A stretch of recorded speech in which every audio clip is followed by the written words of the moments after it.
Hey there, it's Laura here from MakingCardsIsDone.com, and today I'm here with a brand new card and video in honor of the Winnie and Walter June 2017 release week.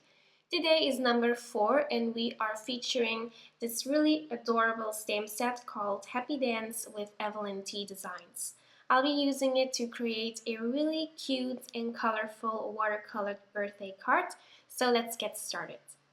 So first I positioned all of my stamps onto some Canson watercolor paper, and I am combining this new stamp set with another one of Winnie Walter's new sets called Wish Big with Evelin T Designs. So I used the little happy birthday banner over there. And I'm inking up all of my images with Archival jet black ink. And you will notice that it's a little bit harder to stamp images onto some textured cardstock, so you will probably need to ink up your images once more. And that's why I like to use the MISTI, since all of these images are still in the same place, so you don't need to really waste a lot of time by repositioning all of those images with an acrylic block. Of course, you could also use a Stamp-O-Magic or maybe a Fisker stamp press, that would work as well, but I just prefer the mini MISTI tool or the original MISTI tool because it's just really easy for a lot of techniques. So next I'll be doing some watercoloring with Distress mini ink pads. I am using Peacock feathers and tumbled glass, and first I will be using just some clear water to add, to make sure that my colors will move and blend really easily. So I'm not adding a bunch of water, I'm just adding a slight and light wash of water. Then I am using tumbled glass to add my first wash of color. As you can see, this is really pale and really light, but we will build these layers, and then at the end you will be left with some really bright and lovely watercolors.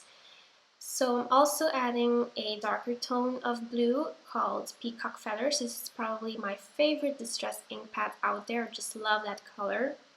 And here I am blending out that Peacock Feathers with some clear water, and I'm also using some of that tumbled glass just to blend everything out because I don't want to see any harsh lines or edges. Next, I am heat setting this first layer of ink. I just like to heat set my layers in between watercoloring, but it's up to you.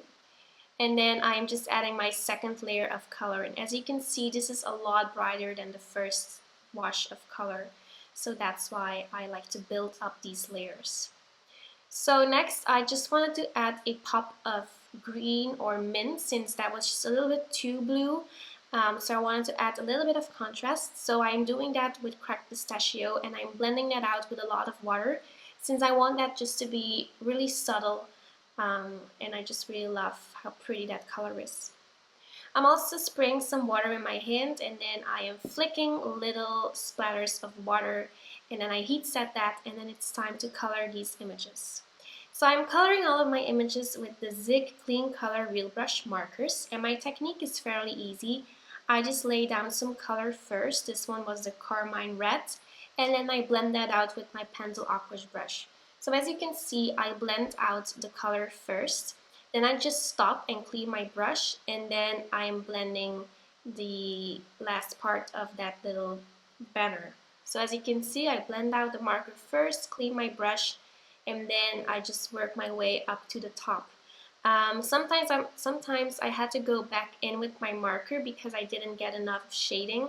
So I just go back in with that marker, and then you can blend out that harsh edge between that gradient, just, for a really nice ombre kind of effect. I linked to all of the colors that I used in my supply list below, and I'm not showing you how I colored every single banner because in total I spent an hour on this card, and I really wanted this video to not be longer than 10 minutes, so I just had to shorten everything a bit. So for the elephant, I am using the light gray marker, and I'm just using the same technique. So first I lay down some color, and just for my shading, and then I use my Pentel Aquash brush to blend that all out. You don't have to use a pentel brush or a water brush. You can just use a regular paintbrush and some water. That works perfectly fine as well. So as you can see, sometimes I have to go back in with that marker because I didn't get enough of shading.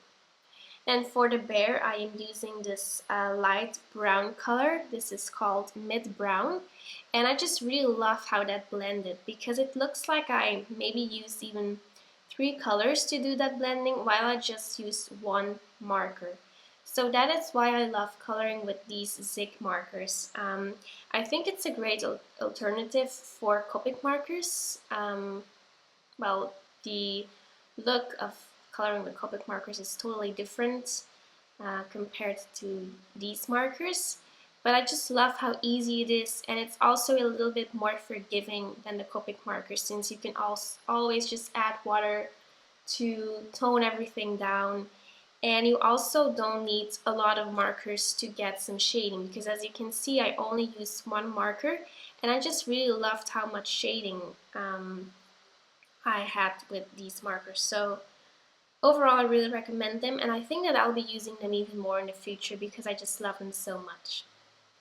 So after I colored all my images, well, I didn't show you how I colored the cake since I just used the same technique and the same colors. So again, these colors are linked in my supply list below. So after I did that, I'm just going to use a rectangle die from the Cutaways set from Winnie and Walter. And then I'm also going to stamp some confetti and some of those party hats from the Happy Dance stamp sets with Evelin T designs from Winnie and Walter. And I colored that confetti with the same markers, so I'm using some orange and I'm also using some green. So just doing the same technique, laying down some color, blending it out with my water brush, and then sometimes I go back in to add a little bit extra shading. Then I used some of the coordinating dies to die cut these confetti images. And I just wanted to show you how easy these dies are because these Winnie and Walter dies always come with a magnetic sheet. So that's just really easy for storage. So next I'm adhering my watercolor piece onto a mint card with my ATG from Scotch. And I'm also adhering the confetti and the party hats with Tumbled Mono Multi-Glue. Well, actually I adhere the party hats with foam adhesive. So here I'm using my EK Success tweezers to position that confetti. And then I am also using my clear Wing of Stella glitter pen to add some extra glitter here and there since this is a very festive birthday card. And I'm also adding a coat of glossy accents for some extra dimension. And that finishes up my card in this video. Thanks for watching. Make sure to check out the Winnie and Walter blog for more inspiration using this stamp set. I'll see you very soon. Bye bye!